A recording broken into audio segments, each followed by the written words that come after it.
Alors passons à un peu d'exercice concret maintenant, parce que c'est bien beau de parler d'introspection et de faire de la théorie, mais vous pensez quand même pas que vous allez rien faire. L'introspection, il faut la vivre par soi-même, par définition, c'est un voyage intérieur. Alors le premier exercice que je vous propose d'explorer ensemble, c'est celui qui a été le plus efficace pour moi. Peut-être celui que j'ai le plus pratiqué tout au long de mon introspection, parce que j'y revenais sans cesse, et c'est vraiment ce que je considère comme étant l'exercice principal. Le but de cet exercice, ça va être de constituer une liste exhaustive de tout ce que vous aimez, mais la plus courte possible. C'est-à-dire une liste très concentrée de mots précis, très justes, définissant ce que vous aimez. Et ça, c'est déjà utile en soi, mais ça vous aidera aussi plus tard à trouver qui vous êtes. Parce qu'il y a un lien direct entre ce que vous aimez profondément et qui vous êtes profondément. Donc je vous le présente sans plus tarder. C'est un processus circulaire en 3 étapes. D'abord, on fait une grande liste de tout ce qu'on aime. Ensuite, on regroupe tout ce qui nous paraît aller ensemble. Enfin, on essaye de comprendre pourquoi ça va ensemble et de nommer ce groupe, d'en extraire le sens, le point commun. Et ensuite, on peut itérer sur ces 3 étapes, c'est-à-dire rajouter des éléments dans la liste qu'on avait oubliés, créer encore et encore des associations d'idées, travailler sur ces groupes, et extraire toujours de plus en plus de sens, et essayer de comprendre de mieux en mieux ce qui en fait le cœur, le squelette, quelle est l'idée qui est au centre. Alors je vais expliquer un petit peu plus en détail. Déjà, techniquement, je vous recommande d'utiliser un petit carnet que vous avez toujours sur vous, ou une liste que vous pouvez avoir sur votre smartphone, ou quelque chose que vous ayez constamment à portée de main, peut-être un document hébergé sur un cloud. Vous allez probablement avoir des idées qui vous viennent dans les jours, semaines, mois qui suivent le début de cet exercice, et c'est mieux si vous pouvez les noter tout de suite. Mais du coup, on fait une liste de quoi ? Eh bien, les critères pour déterminer si vous allez mettre quelque chose dans cette liste ou pas, c'est tout simplement, est-ce que ça vous procure des sentiments ?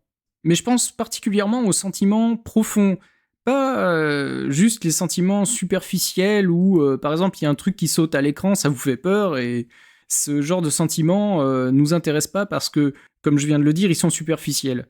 Non, on va essayer de mettre sur cette liste tout ce qui vous émeut, tout ce qui vous a touché, tout ce qui vous procure des sentiments assez profonds, même si vous comprenez pas exactement pourquoi. On va aller chercher tout ce qui vous semble aller dans la bonne direction. Faut vraiment s'accrocher à un ressenti. Donc c'est pas forcément facile parce que c'est du domaine de l'intuition et du sentimental. L'idée, ça va être de noter tout ce qui vous procure des sentiments soit très positifs, où vous dites « Ah ouais, ça vraiment j'adore !»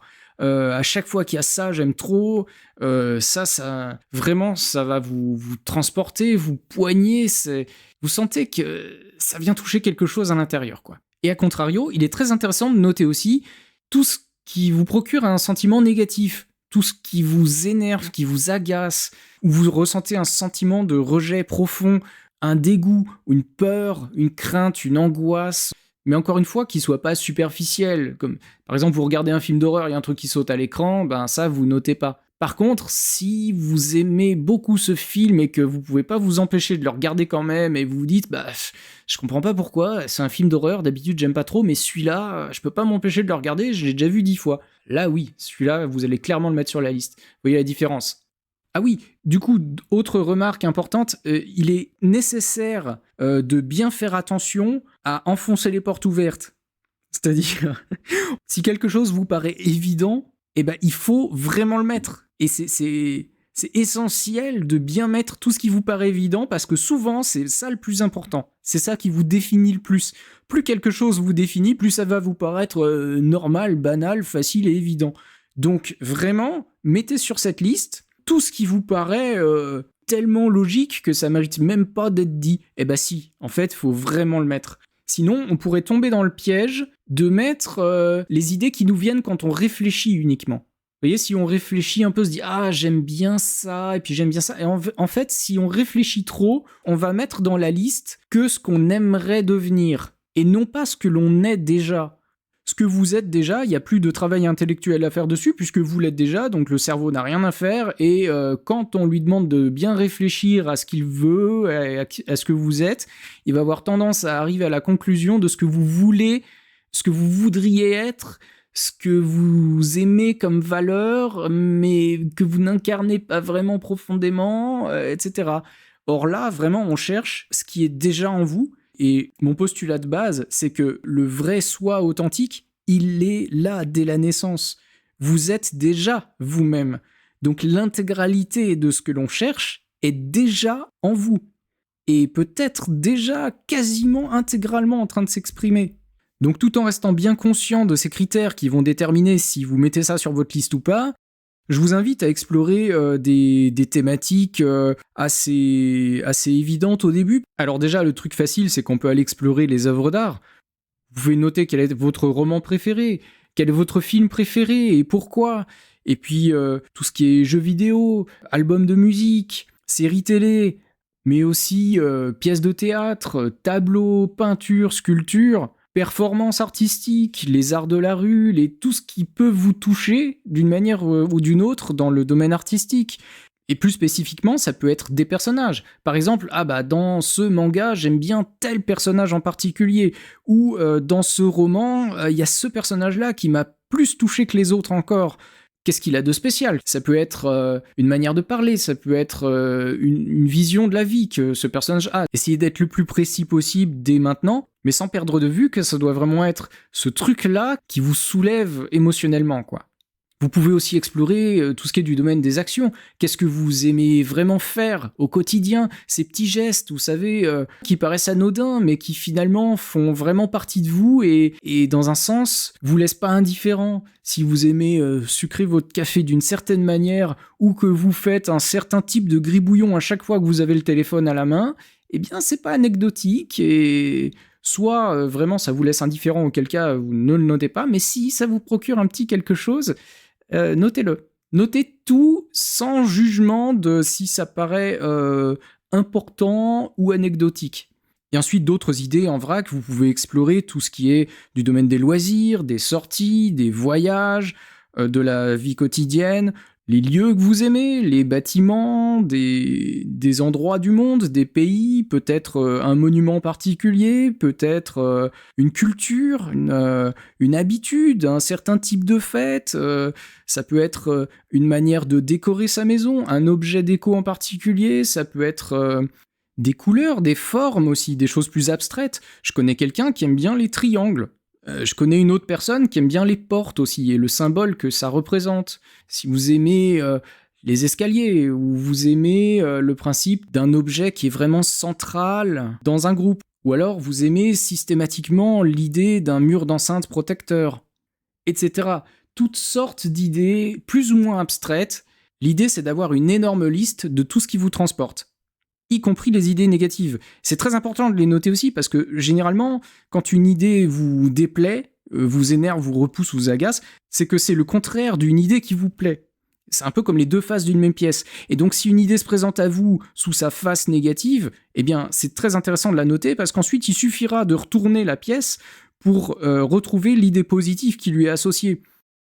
Par exemple, si les gens qui sont égoïstes et qui gardent tout pour eux vous énervent énormément, eh bien, il est très probable que les gens qui partagent et qui sont généreux avec le groupe vous plaisent beaucoup. Voilà. Et en termes de masse, eh bien, ça peut vite faire une grosse liste. Ça serait bien d'arriver à quelques centaines d'éléments dans votre liste. Je sais pas, disons 200 arbitrairement, mais c'est pas du tout un objectif précis.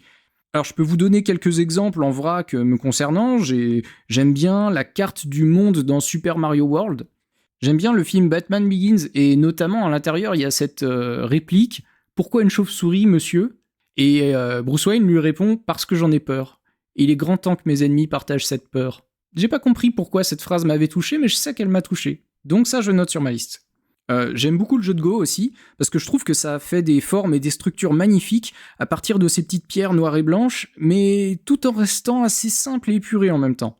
Oh, et j'ai adoré le nouveau film Dune, parce qu'il est à la fois bourré de mysticisme mystérieux et sacré, tout en étant dans un univers science-fiction assez dur, mais quand même dans un monde sauvage et avec la beauté du désert. Donc tout ça je note. Et puis bon, hein, moi j'aime bien être sur mon canapé, enroulé dans un plaid, avec un chat sur les genoux, une tasse de thé, une petite musique, en mode total cocooning. Et bah ça aussi on note. Donc dans un premier temps, je vous recommande de faire une liste la plus massive possible et la plus exhaustive possible, tout en gardant à l'esprit que vous allez continuer de l'alimenter avec le temps parce que des nouvelles idées vont vous venir en disant « Ah mais oui, mais attends, moi j'aime bien ça, alors je vais rajouter dans la liste, etc. » Donc cette première étape n'est jamais vraiment finie, et au final c'est pas tant que ça la première étape.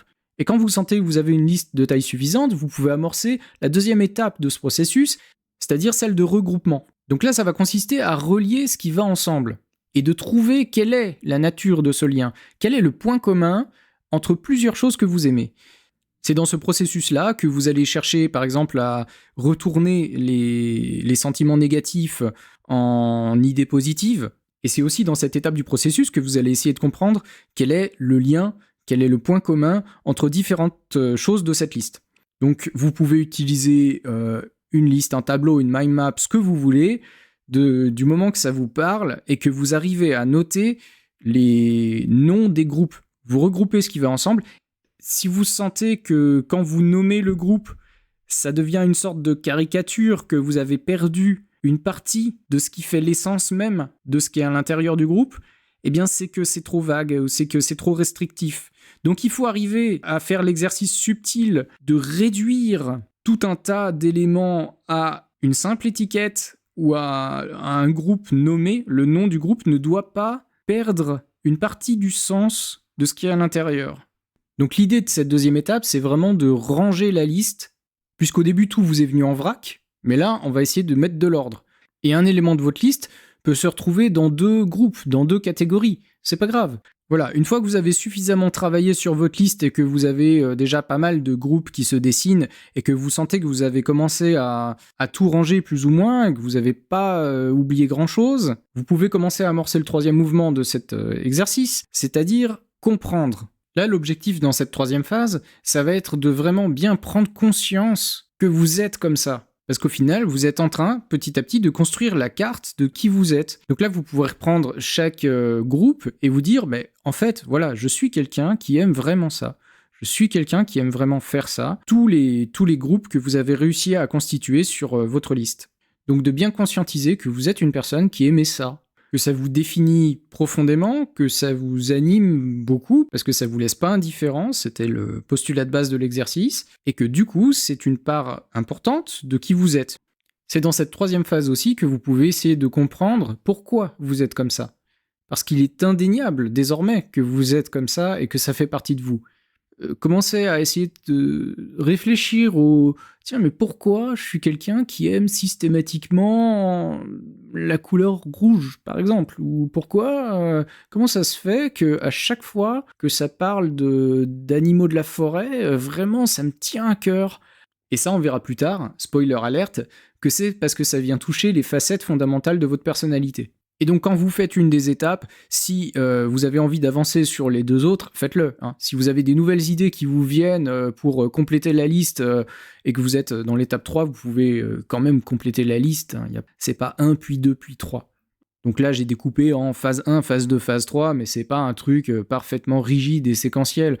Vous pouvez tout à fait avoir des nouvelles idées à rajouter dans votre liste pendant que vous êtes en train de vous concentrer sur le sens, et puis peut-être qu'au moment où vous créez le nom d'un groupe, que vous associez des trucs, l'explication vous saute aux yeux, et ça vous donne des idées de choses à rajouter à l'intérieur de ces groupes. Parfois, quand on a nommé un groupe, du coup, on arrive à le compléter. En gros, ce sont 3 processus qui vont vraiment ensemble. Et il se peut même qu'à un moment, vous commenciez à ressentir que c'est trop lourd, il y a trop d'éléments dans cette liste, c'est devenu laborieux, elle est trop longue, interminable, et puis au final, si vous avez envie de l'alléger, eh bien c'est une bonne chose, parce qu'à ce moment-là, vous pouvez commencer une autre liste à côté dans laquelle vous allez mettre par exemple que les noms des catégories. Si vous êtes sûr de ne rien oublier au passage dans la première liste, eh bien vous en faites une deuxième qui sera beaucoup plus courte puisqu'il n'y aura que les noms des groupes. Et ça vous permet de continuer à travailler sur ces 3 étapes du processus sans n'avoir rien perdu, puisqu'au final, tout ce que vous pouviez extraire, comprendre et regrouper, vous l'avez extrait, et tous les exemples qui constituaient l'intérieur d'un groupe, vous pouvez les jeter puisqu'ils ne servent plus. Il n'y a plus rien à comprendre à partir d'eux.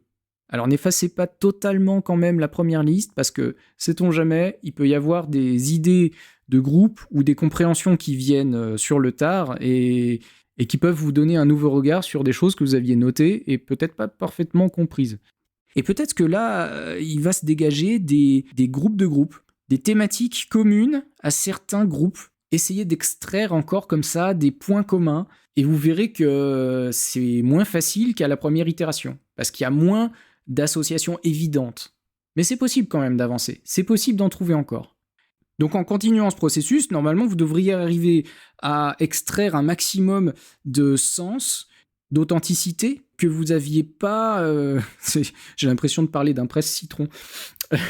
D'extraire un maximum de jus de ce que vous n'aviez pas encore réussi à extraire à la première itération. Voilà. Donc au final, avec cet exercice, vous allez extraire de plus en plus ce qui fait l'essence de qui vous êtes. En gros, on n'est pas loin de la fabrication d'une huile essentielle. Vous voyez, c'est-à-dire qu'on enlève la flotte, on enlève tout ce qui pollue, tout ce qui sert à rien, tout ce qui est peu qualitatif, mais on garde tout ce qui fait une catégorisation, mais qui ne perd pas une miette de sens de ce qui est à l'intérieur. Et une fois que vous aurez fait ça, peu importe le temps que ça vous a pris, mais vous aurez déjà compris des choses sur vous.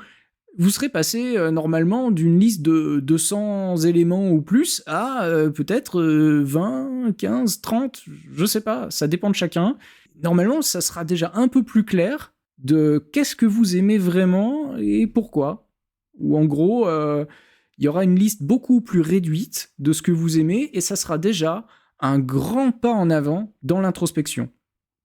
Petite parenthèse au passage, le processus d'introspection est très rentable au début. C'est-à-dire que c'est la fameuse loi du 80-20, quoi. Les 80 premiers pourcents sont très faciles à avoir, et puis c'est vraiment sur la fin que ça devient très compliqué et plus dur. Mais en faisant un tout petit peu, on avance déjà énormément. Et je pense qu'avec cet exercice tout simple, en assez peu de temps, vous pouvez déjà comprendre des choses très, très intéressantes sur vous-même.